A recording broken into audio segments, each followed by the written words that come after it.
ప్రధానమంత్రి నరేంద్ర మోదీ మాట్లాడుతున్నారు లైవ్ లో చూద్దాం। साथी और हिमाचल प्रदेश के मेरे भाइयों और बहनों, आज का दिन बहुत ऐतिहासिक है। आज सिर्फ अटल जी का ही सपना नहीं पूरा हुआ है, आज हिमाचल प्रदेश के करोड़ों लोगों का भी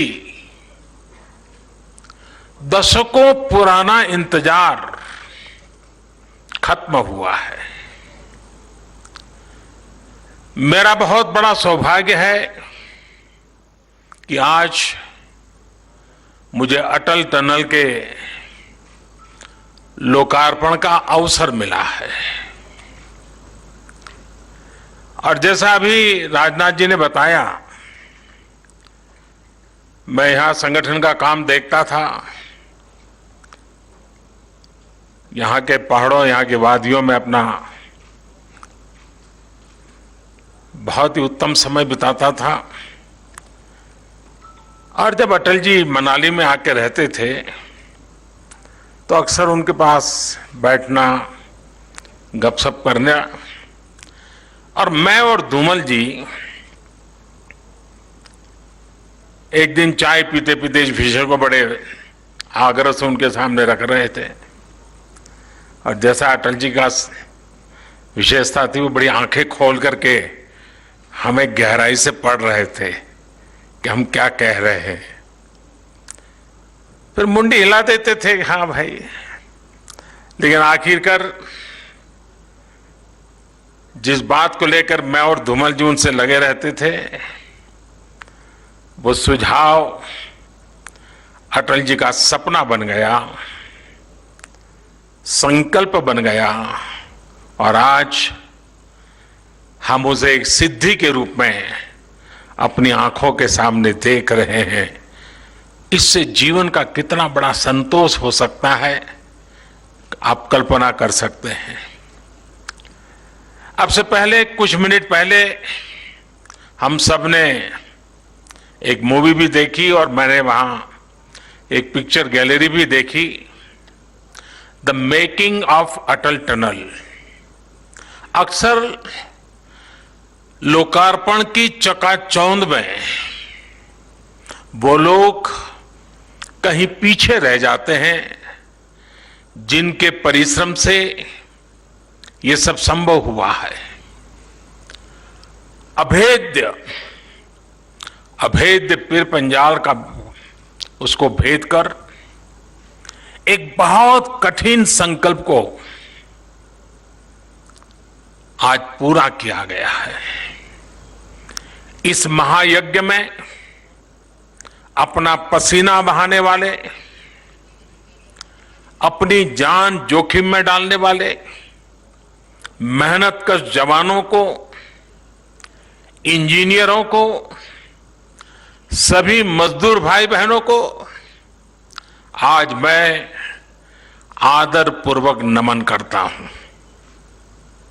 साथियों, अटल टनल हिमाचल प्रदेश के एक बड़े हिस्से के साथ साथ नए केंद्र शासित प्रदेश लेह लद्दाख की भी लाइफलाइन बनने वाला है।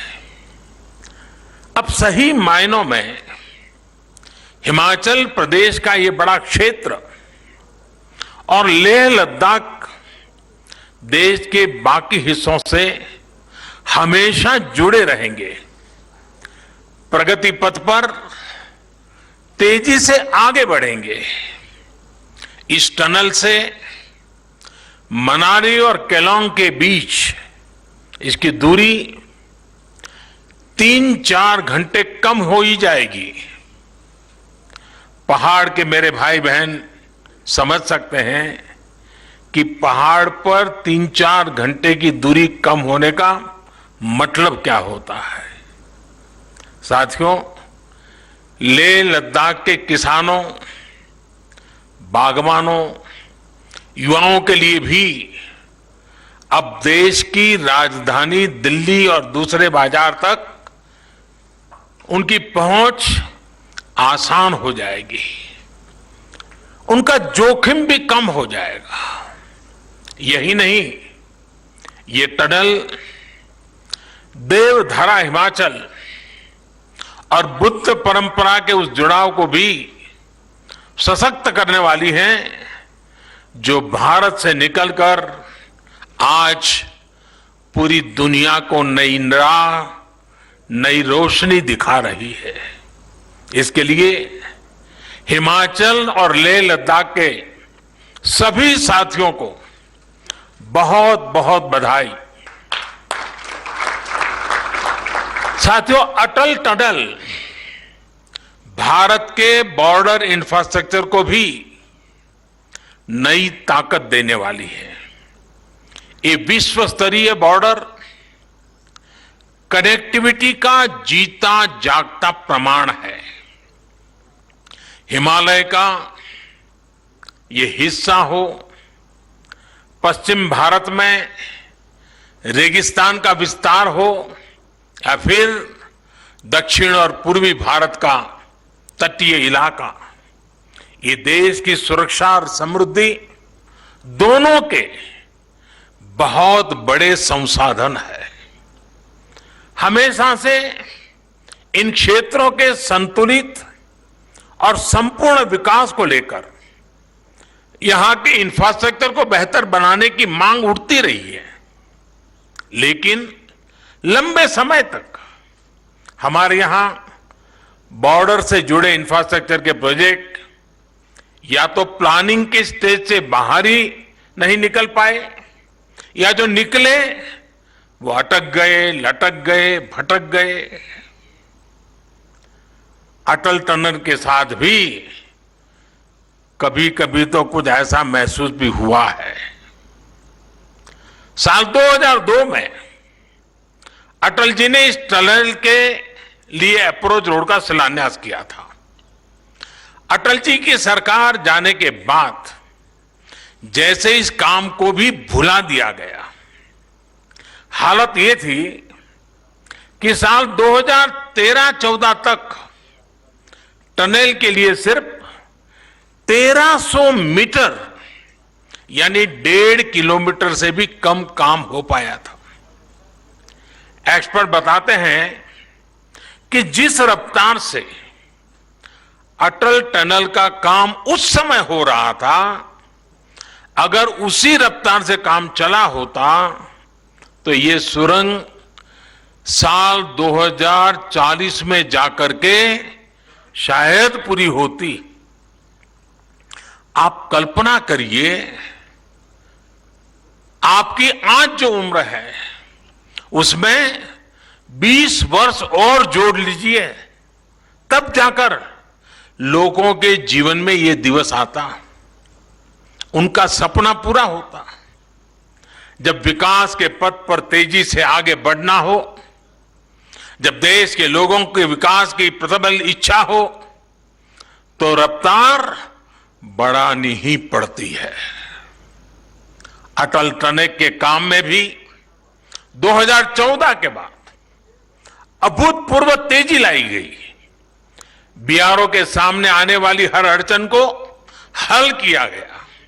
नतीजा यह हुआ कि जहां हर साल पहले 300 मीटर सुरंग बन रही थी, उसकी गति बढ़ाकर 1400 मीटर प्रति वर्ष हो गई।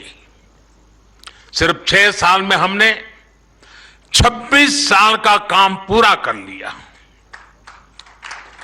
साथियों, इंफ्रास्ट्रक्चर के इतने अहम और बड़े प्रोजेक्ट के निर्माण में देरी से देश का हर तरह से नुकसान होता है। इससे लोगों को सुविधा मिलने में तो देरी होती है, इसका खामियाजा देश को आर्थिक स्तर पर उठाना पड़ता है। साल 2005 में यह आकलन किया गया था कि ये टनल लगभग 950 करोड़ रुपए में तैयार हो जाएगी, लेकिन लगातार होती देरी के कारण आज ये 3 गुना से भी ज्यादा यानी करीब करीब 3200 करोड़ रुपए से अधिक खर्च करने के बाद पूरी हो पाई है।